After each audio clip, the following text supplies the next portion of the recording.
ख्रीस्त में मेरे प्रिय भाई और बहनों, आज माता कलीसिया सभी संतों का पर्व मनाती है। ये पर्व हम सबों के लिए एक खुशी का पर्व है, एक आनंद का पर्व है, एक आशा का पर्व है, एक विश्वास का पर्व है। पूरे वर्ष काल में हम भिन्न भिन्न प्रकार के संतों के बारे में सुनते हैं, उनके जीवनी के बारे में हम पढ़ते हैं। आज भी बहुत सारे संत हमारे लिए एक आदर्श हैं।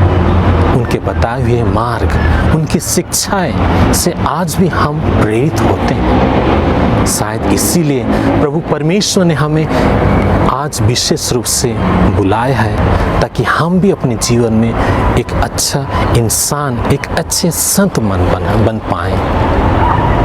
प्रभु परमेश्वर चाहते हैं कि हम उन संतों की तरह जीवन बिताएं, परंतु प्रश्न यह है कि क्या है जो उन संतों को हमसे अलग करती है?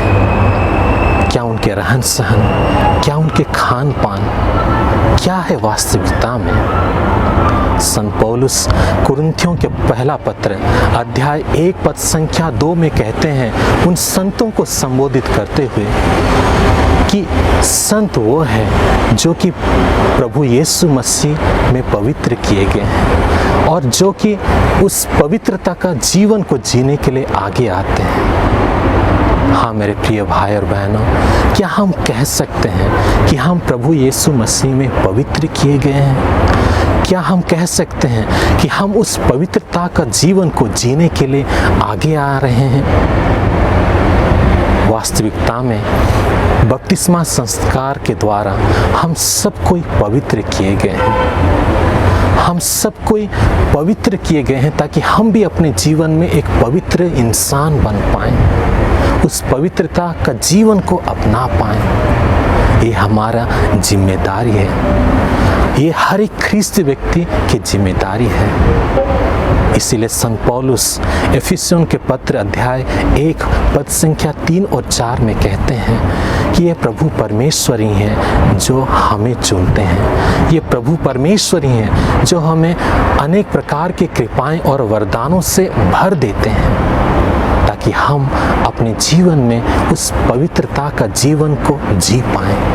हाँ मेरे प्रिय भाई और बहनों, पवित्रता का जीवन जो कि प्रभु परमेश्वर के प्रतिबिंब है, जहाँ ना कोई छल है, ना कोई दोष है, परंतु जहाँ प्रेम, कृपा और आशाएं भरी हुई है। प्रभु परमेश्वर आज हमें विशेष रूप से न्योता देते हैं ताकि हम उस पवित्रता का जीवन को जी पाएं। शायद इसीलिए लेवी ग्रंथ अध्याय 11 पद संख्या 45 में प्रभु कहते हैं कि मैं ही हूँ जो तुम्हें मिस्र देश से लाया हूँ, मैं ही हूँ जो तुम्हें पुकारा हूँ, मैं ही हूँ जो तुम्हें चुना हूँ, ताकि तुम पवित्र बन पाओ, क्योंकि तुम्हारे स्वर्गिक पिता पवित्र है। हाँ मेरे प्रिय भाई और बहनों, चाहे जीवन में कितने भी दुख तकलीफ आ जाए, चाहे जीवन में कितने भी संकट आ जाए, यह पवित्रता का जीवन जीने के लिए ही हम बुलाए गए हैं। ये हमारा जिम्मेदारी है, ये हमारा अधिकार है। आए हम अपने जीवन में प्रयत्न करें, भले 100% ना हो पाए, परंतु ये हमारा प्रयत्न है, हमारा कोशिश है कि हम अपने जीवन में उस मुकाम तक पहुंच पाएं जहां प्रभु परमेश्वर हमें देखना चाहते हैं। आज का दिन हमें ये बताती है कि हम भी संत बन सकते हैं, हम भी एक अच्छे इंसान बन सकते हैं। आए अपने जीवन में आशाओं को भर दें, आए हम अपने जीवन में निराशा बिल्कुल ना लाएं और एक अच्छे इंसान बनते हुए, एक पवित्रता का जीवन जीते हुए हम उस प्रभु को हर पल पुकारें और उससे धन्यवाद दें। आए हम इसी कोशिश के साथ अपने ख्रिस्त जीवन को जीने के लिए आगे बढ़ें। आमीन।